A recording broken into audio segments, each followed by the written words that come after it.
Agora sim a gente volta ao Rio de Janeiro para falar com o Rodrigo Viga. Viga, a gente viu que tá um sol bem gostoso aí, deve estar um dia bem quente, né, no Rio de Janeiro. Nossa Senhora, que invejinha boa. E eu quero saber como é que tá, na verdade, depois do temporal a cidade. Como é que tá?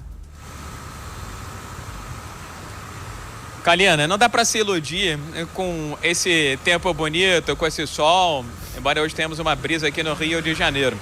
Pelo contrário, ainda tem muitos estragos aqui na cidade. A cidade se encontra em estágio de mobilização, que é um segundo nível, num estágio que vai de 1 a 5, decretado pela Prefeitura do Rio de Janeiro. Na noite de ontem, um pancadão de chuva, um temporal atingiu Zona Norte, região central do Rio de Janeiro. Muitas ruas alagadas, inundadas, ainda estão também na Zona Norte e na Zona Sul do Rio de Janeiro. E a chuva, o temporal veio, às vezes, em alguns locais, melhor dizendo, acompanhada de granizo e de muito vento. Ventos chegaram a 60, quase 70 km por hora. E muitas árvores, nós temos imagens aí, caíram, tombaram, derrubaram, inclusive, ligações de luz, postes de luz, prejudicando o fornecimento de energia em várias localidades aqui do Rio de Janeiro. Felizmente não há registro de vítimas fatais por conta deste temporal, mas os estragos ainda estão aí bem evidentes.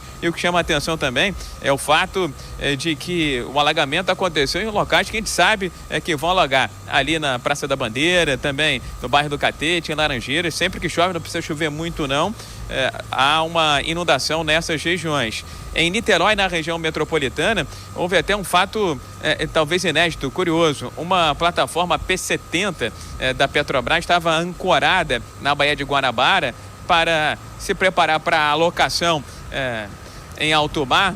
Quando as amarras, se desprenderam, houve uma espécie de desancoragem desta plataforma e ela foi se aproximando da costa. Agora pela manhã a Petrobras já começou a usar rebocadores para realocar, refundear, vamos dizer assim, a plataforma da Baía de Guanabara. Mas os estragos ainda estão aí presentes, apesar de não termos chuva nesse momento, mas a perspectiva é de mais temporal ao longo do dia, Kalina.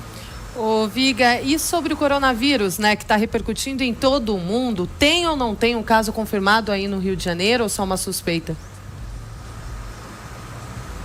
A gente falava na semana passada que um chinês que foi à China e voltou para o Brasil tinha sintomas análogos, semelhantes ao coronavírus, mas esse caso foi descartado. Provavelmente ele está com influenza. O que está havendo é uma espécie de divergência entre os números apresentados pela Secretaria de Saúde do Rio de Janeiro e pelo Ministério da Saúde. Naquela lista lá de 9 casos suspeitos que estão sendo analisados pela Fundação Oswaldo Cruz, um desses casos, segundo o Ministério da Saúde, era aqui no Rio de Janeiro. Mas o governo do estado, o secretário Edmar Santos, nega categoricamente a existência desse caso. Inclusive, ele está divulgando um alerta para acalmar a população com essa perspectiva da chegada do coronavírus no Brasil. Vamos acompanhar aqui. Estamos atentos, já vimos acompanhando todos os casos suspeitos até hoje e no Rio de Janeiro constatamos que não houve nenhuma possibilidade do vírus estar circulando até o momento. Assim que tivermos novas notícias, informaremos e a população pode ficar tranquila, que não nos omitiremos em falar a verdade no momento que começarmos a ter qualquer possibilidade do vírus circular em nosso meio. Até porque dependemos do apoio dela para as medidas corretas de isolamento e de evitar que a epidemia se alastre. Então, o secretário estadual de saúde, o Edmar Santos, a situação é a seguinte: o Ministério diz que tem um caso suspeito e o governo do estado diz que não existe nenhum caso suspeito. A prefeitura está querendo um gabinete de crise para o carnaval deste ano, que vai ficar focado mais na área da segurança dos blocos. Mas a segurança de saúde também vai ser um dos alvos desse gabinete de crise, minha cara Kalina. Com certeza, Viga? Tem que todo mundo ficar bastante em atenção com tudo isso. Agora, a respeito do Eduardo Fauzi, o homem que atacou a produtora do Porta dos Fundos, ele quer ficar na Rússia e parece que pode pedir até asilo político, é isso mesmo? Exatamente, Kalina. O Eduardo Fauzi, que foi identificado pela polícia como um dos 4 autores daquele ataque ao Porta dos Fundos, a produtora do Porta dos Fundos, no bairro do Maitá, no fim do ano passado, bem pertinho do Natal, no dia 24 de dezembro.